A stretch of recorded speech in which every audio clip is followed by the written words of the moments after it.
Hello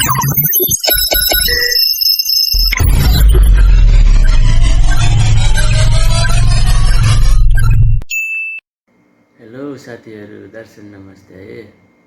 हजुर सन्चै हुनुहुन्छ? म पनि सन्चै छु।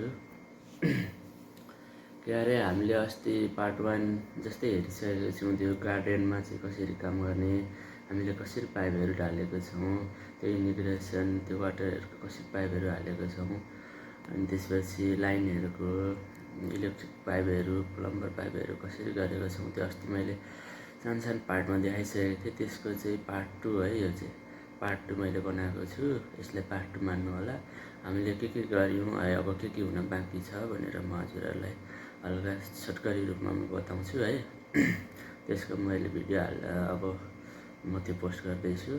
राम्रोसँग हेरिदिनु र प्रतिक्रिया दिनु होला है त साथीहरू। हामीले चाहिँ यहाँ के अरे सानो बक्स राखेको छौँ है, डिस्ट्रिब्युसन बक्स, सानो बक्स राख्यौँ। यहाँबाट पाइप लगेर यहाँ एउटा बक्स राख्ने हामी सोचमा छौँ। यहाँ एउटा सानो बक्स राख्छौँ। यहाँ चाहिँ बस कनेक्टर लाउन मात्रै। यहाँ दुईवटा बक्स राखेको छौँ 3x3 स्विचको लागि हो। यहाँबाट गयो त्यहाँ। यहाँ हामीले चाहिँ हरेक लाइटको तलबाट चाहिँ हामीले एउटा बक्स राख्छौँ कि त्यो पछि मेन्टेन गर्न सजिलो होस् भनेर 2x4 को बक्स राखेको छौँ, 2x4 को। अब यहाँबाट यसरी हामीले बेन्ड राम्रो हुन्छ भनेर कालो र फ्लेक्सिबल र अर्को पाइप हामीले युज गरेछौँ।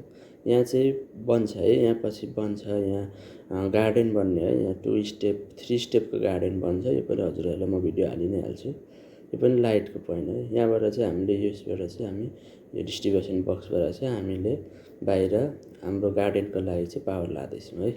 यो चाहिँ लिभिङ रुमको लागि पावर लाँदैछौँ। यो फ्लेक्सिबलमा मैले अघि सानो बक्स देखाइहालेँ। त्यसमा चाहिँ हामीले छुट्टै हामीले केबल लान्छौँ है, लगेको छौँ भनौँ न। ल यहाँ पनि लिभिङ रुम बन्छ। यसको पनि म हजुरहरूलाई भिडियो हालिहाल्छु। अहिले पुरा फाउन्डेसन हुँदैछ है। त्यो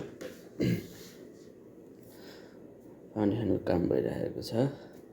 ल हामीले यस्तो गरेछौँ यहाँ।